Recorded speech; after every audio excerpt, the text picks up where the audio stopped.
Kate Mila-Falcha. Welcome to Irish Granny Tarot. This is part 3 of our book, Convergence. And I'm going to try to get through this last little bit as quickly as I can. I'm kind of running out of space on my device.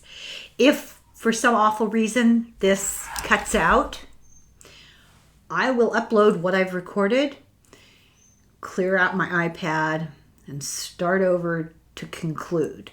So if this video stops abruptly, don't worry, I'll be back to complete it. Let's get going. Chapter 6. This is video number 3, chapter 6. It's a miracle, spontaneous healing. Spontaneous healing, also known as spontaneous remission or regression or miraculous remission, is unexplained or unexpected. Now I'm getting hiccups. Improvements or a complete cure of some sort of physical ailment. Many doctors call it false hope. And it can be a cure that's physical, emotional, phobic. Many say that you can prevent a disease from manifesting on the physical if you catch it on the energetic level. Dolores Cannon talks about this. I'm she's not my guru or anything. I just happen to have been reading a lot of her books for Saturdays, so they're fresh in my mind. And she does.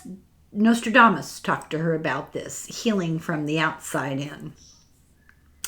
Many say that you can prevent a disease from manifesting on the physical if you catch it on the energetic. And research indicates that healing has been associated with UAPs, OBEs, past life regression, and near-death experiences. How? Well, from ancient time, it's been said that it starts and can be cured. Disease starts and can be cured on an energetic level. We are an electromagnetic being that pulses with energy, that contains information. Quantum physics 100% agrees with this. And the case of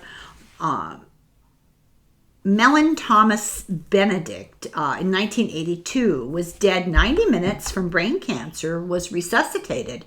During the time that this person was dead, he had a near-death experience and was shown by a being that illness starts on the energetic level. Medication gets rid of the illness on the physical level, but it's still in the energetic field and can come back. We create the energy around us. He was told that if he returned to his body, his cancer would be gone from the energetic level, his body would heal, and he would be proof of all of this. And there are many reports of near-death experiences associated with this sort of thing. Near-death experience occurred for somebody, no name, who had cerebral palsy and returned with full use of his or her limbs for the first time in their life. There's several stories of near-death experiences and healing. Out-of-body experiences and healing. Many stories of attempts to heal, and some are successful and some are not. Perhaps it's due to the intention or the ability to focus or the resolve or who knows what. Buddhists believe that suggestions made in meditation or out of body, they're 9 times more effective than when you're awake and you just try to do suggestion because they're deeper in the subconscious. UFOs and healing. Often they're associated with experiences of medical exams. They'll, toss in a free cure while they're taking samples. Many reports of healings from advanced technology. 26% of experiencers report surgery on the UFO. 21% use light beams. 13% use other alien instruments. 13% just do it from proximity. 5% do injections, and 5% use mind power, alien mind power. UFO healings, there are true accounts of people healed by ETs by a guy called Preston Dennett. It's called UFO healings. It documents people diagnosed with many different things, often incurable, who report that ET abductions cured them. And the doctors verify in this book that these people were diagnosed, officially documented, and are now better. What happened, they can't say. Animal healings happen too.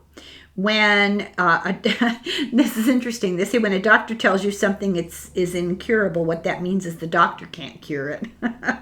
Past life regression and healings can be a catharsis. You're told to go to the source of the problem in the present time and review your past life causes, and it'll create healing. They're also known as an abreaction, the discharge of emotions that cause a physical condition. It's an energetic correction. Yogic teachings say that we have 3 bodies, and one is the subtle body, and it transmits psychic residue with 3 levels of psychic subtle energy: mental, emotional, and etheric. The mental is just conscious thought. That causes psychological issues from the past. The second is the emotional. This is the leftover emotional residue from the past. And the third is the etheric, and this is the energy field. It's the physical memory field. It's imprinted with traces of past life trauma. So depending on the type of trauma, healing occurs on one or all of those healings, those levels. Phobic healings are an imprint on the mental body. A phobia is an anxiety disorder, and it's a fear when there's no real danger. And it occurs to 9.1% of the population. Phobic healing is effective. It's an effective treatment. It gets to the root cause. Physical healing imprints on the etheric body, and emotional healing imprints on the etheric body. So you can deal with it on those levels. Chapter 7, transformative after effects. So these experiences leave an imprint on people. They have a huge effect on how people perceive themselves and the world, and they can be quite life-altering. Near-death experiencers have great difficulty expressing what happened to them because words are inadequate. They transform their values, their beliefs, their awareness. They have a spiritual awakening and understanding. It increases people's intuition. It changes their values and their goals. It increases their empathy and their love. They awaken to spiritual existence. They know that we're connected to each other, and all of us are connected to something greater. It may take years to integrate the experience because it's an ongoing process of growth. So I wrote a quick look at the charts. So let's see what that is. Oh, these are the transformative after effects. More generous, charitable, understanding, more open. A concern with material things decreases. Interest in organized religion decreases. Fear of death decreases almost 100%. You become more sensitive to other realities, more psychic, more telepathic, stronger immune system, increased awareness of spirits and precognitive abilities, and the list just goes on and on and on. It takes the average of 7 years to assimilate the experience for most people. You have to face or deal with some very difficult issues, and people question the validity of the experience, and people who have these experiences seem like strangers to their loved ones. 75% of near-death experiencers, this is phenomenal, 75% of near-death experiencers get divorced within 7 to 10 years of the experience. They're often called out of touch with reality. Nobody understands them. Medical people don't get what happened to them, and they often need therapy to deal with it. Out-of-body experiencers have similar changes in their character, values, interests, etc. Because it's not life and death like near-death experiences. It's already often part of an already existing spiritual journey. They have biggest challenge, which is assimilating how their inner and physical worlds differ. They can feel pretty alienated. I mean, it's different out there. Therapy is not helpful because they're often called pathological. They're helped with transpersonal therapy, which is more of an holistic approach. So these counselors are open to dealing with a spiritual crisis. It's beyond psychological. So that's called transpersonal therapy, and it's worth looking into. If you've had an out-of-body experience, a near-death experience, and nobody is able to help you, that's who you should look for. And you need treatment with someone that sees out-of-body experiences as non-pathological, as spiritually transformative.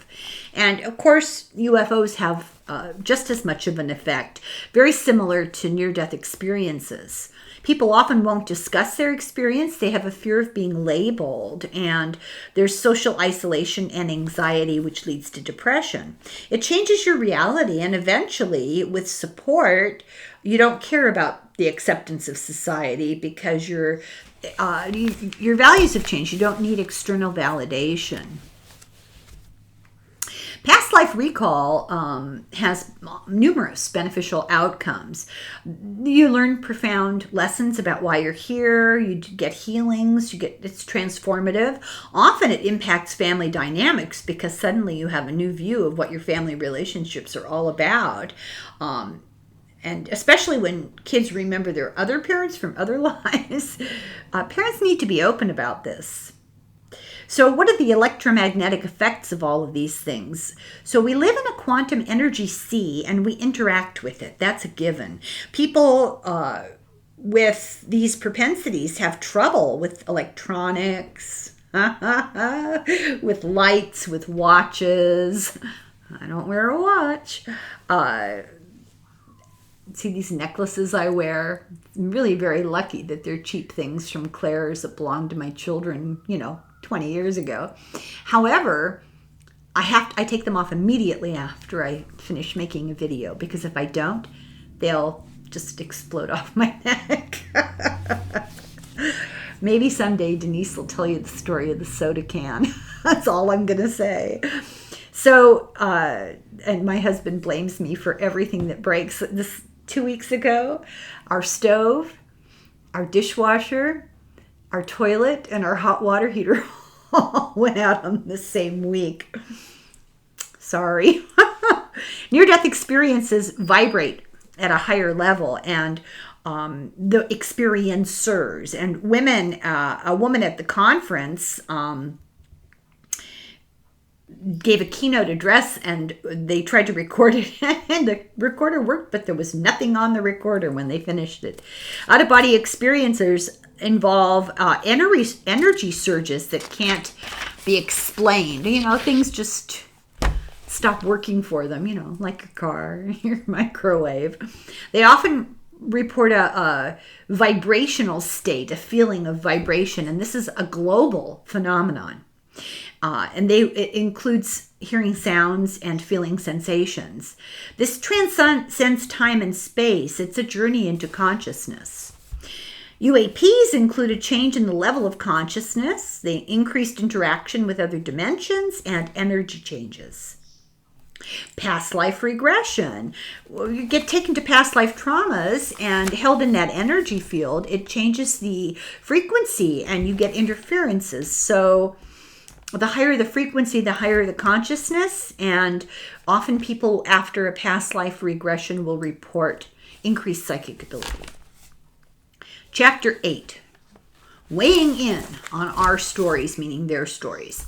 And they have a quote in here from one of my very favorite poets. The world is full of magic things patiently waiting for our senses to grow sharper. Yeats. Erica began taking weight loss pills and developed primary pulmonary hypertension and neurotransmitter deficiencies. This is fen-phen. This is really a dangerous drug. They pulled it off the market. And interestingly enough, I had forgotten I read this part and took notes on it. I watched a 3-hour video by a lawyer who 2 days ago for another thing entirely, which you'll eventually find out about, who was the primary lawyer in interviewing these patients. He interviewed over 1,000 people personally, traveled all over the country, people who took fen-phen and had cardiac and pulmonary issues. But they also, what didn't get reported because technicality, legal technicality, trust me, almost 100% of them had neurological problems, disturbed memory, disturbed sleep, confusion, just all kinds of weird things. So I'd forgotten that one of the authors here experienced that. And there were big lawsuits against the drug company, and she was a nurse and she was able to get them. She took fen-phen for 9 years. People were reporting horrifying symptoms after 3 weeks. So she had a collapse and she died. And her near-death experience, she experienced unconditional love, and an angel told her, "You're okay, just let go." It increased her consciousness. She went down a tunnel with a bright light of love. She went through the tunnel with super speed. She felt she was home. Telepathic communication with God. She was told, you are the light. Mankind is the pool of water. You are the ripple. And every thought, word, or action affects everyone. That you have affects everyone. Love of the self makes a positive impact on everybody. You have to forgive yourself and love yourself. Near-death experiences, it taught her a lot. She said that after this, she simply is not the same person that she was before. Out-of-body experiencer Bob Patterson, maybe it's Peterson, a software engineer. He read the book Journeys Out of the Body by Robert Monroe, and he tried it, and it was successful, and it shook his belief system, and he went on a long quest for the truth as a result. UAPs. A guy called Brent had a long history of interest in UAPs, and he wrote to many big names, and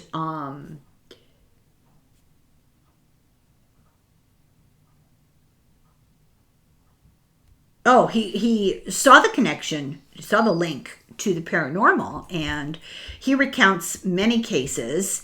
He wrote about it. Psychotherapy for paranormal experiences. This can be difficult. You can learn to have a broader view of reality, and you can integrate the experiences. It shifts your consciousness. It's not a pathology. And the experience can make you doubt your perceptions or lose your security of your worldview. So oftentimes people feel like they need help, and you need help dealing with cultural and social denial and the stress and the things that causes in relationships. Blocking memories is a common defense mechanism, and often therapists who are familiar with treating people that have these issues use EMDR, eye movement desensitization and reprocessing. Look it up. I've never done it, but it seems really amazing that it works. Hypnotherapy is sometimes a help, and spiritual emergency coaching, which uses grounding techniques and psychoeducation. So I don't know much about that. Past life regression therapy was kind of what Dolores Cannon did. And then, of course, lifestyle changes. Chapter 9, a change in the air. Let's see here.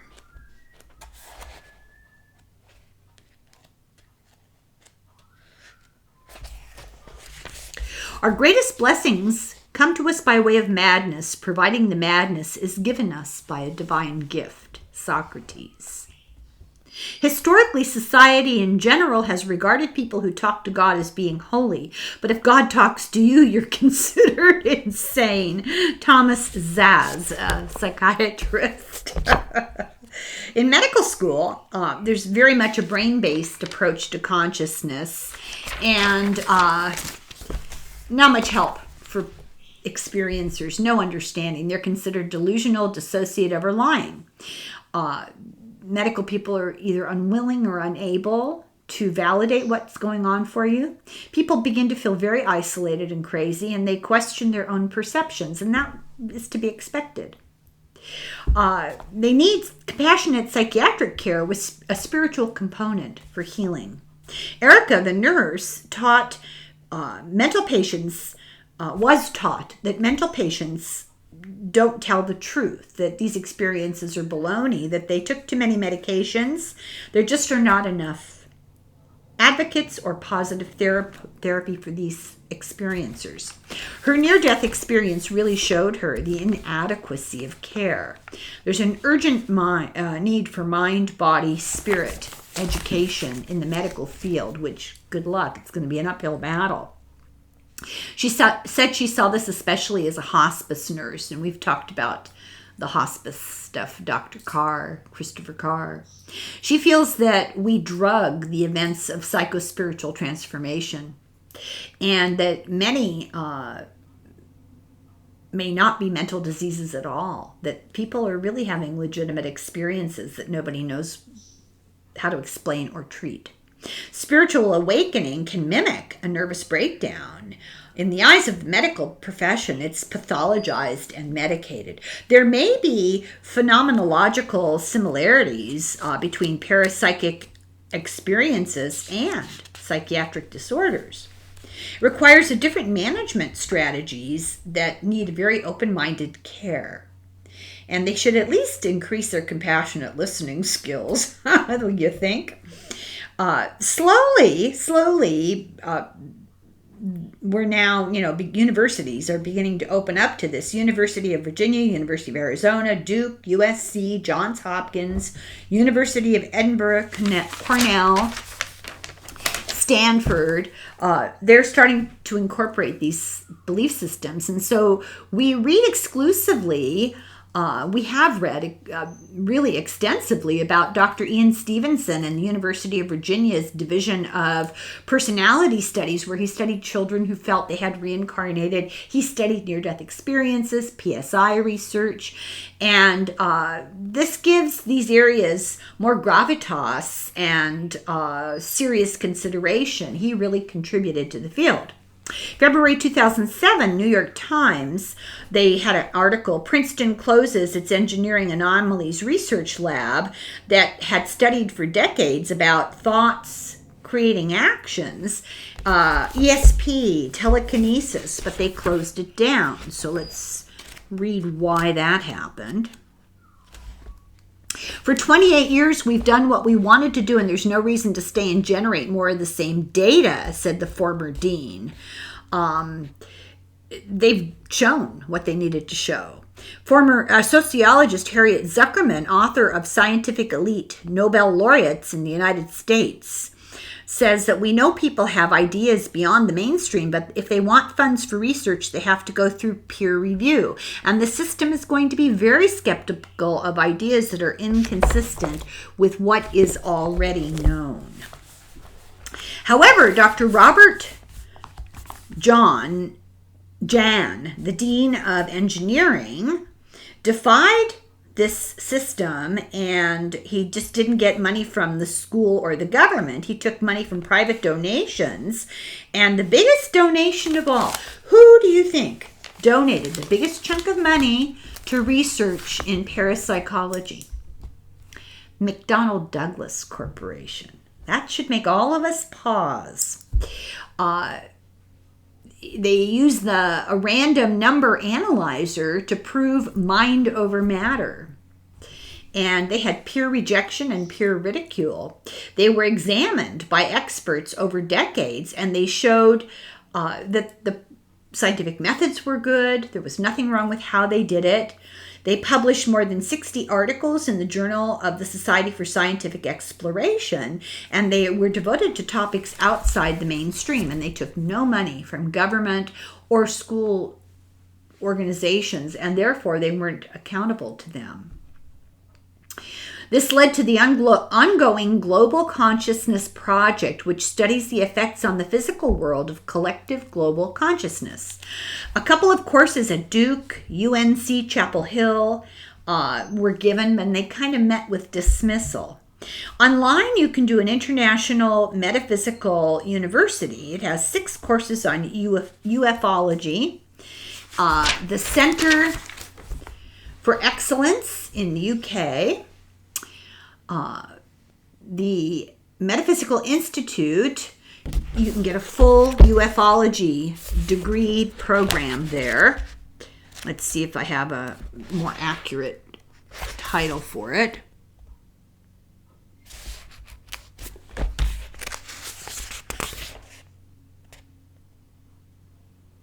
The IMHS Metaphysical Institute.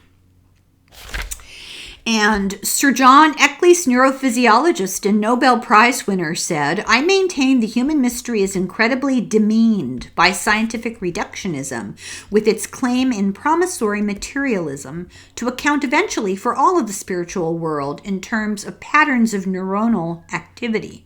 This belief must be classified as a superstition. We have to recognize that we are spiritual beings existing in a spiritual world as well as material beings with bodies and brains existing in a material world."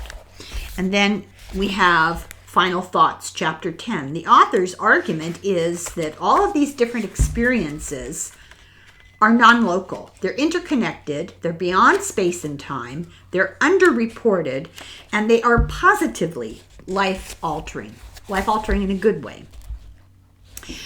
We don't know who first discovered water, but we can be sure it wasn't a fish. Continual exposure to something reduces our awareness of its presence. Over time, we become blind to the obvious. We swim in a sea of consciousness like a fish swims in water, and like a fish that has become oblivious to his aqueous environment, we have become dulled to the ubiquity of consciousness. And science, by its own definition, is the investigation of one domain, namely the observable material world. And saying that you're only going to investigate one domain of phenomena does not logically mean that no other domains exist. It's bad science to say that no observations, except the kinds of ones that I make, are possible. It's okay to be uncomfortable with the unfamiliar, but can't we be honest about it? Scientific research into extraordinary experiences highlights the limitations of our current medical and neurophysiological ideas about the various aspects of human consciousness or self, and the brain on the other. So we're all left with unanswered and inadequately explored questions. What is consciousness? What is the true nature of our reality? Experiencers have unique personalities prone to these anomalous occurrences. It's not pathology, and we need to educate the medical profession to increase their respect and compassion and support. And the book ends with, "The important thing in science is not so much to obtain new facts as to discover new ways of thinking about them." Sir William Lawrence Bragg, physicist. And that's the book. Sorry that I made too long and one tiny video. I didn't realize. I hope you enjoyed this. I think this is a really encouraging book. It gives me hope that in the future, people in the mainstream scientific world will be less resistant to these sorts of changes. Just remember Leeuwenhoek. They laughed at him when he invented the microscope. They wanted to burn Galileo at the stake. So, who's to say? Thank you very much for watching. Please, if you enjoyed watching this, send me comments with questions for the cards. Slongafoil, Slancha.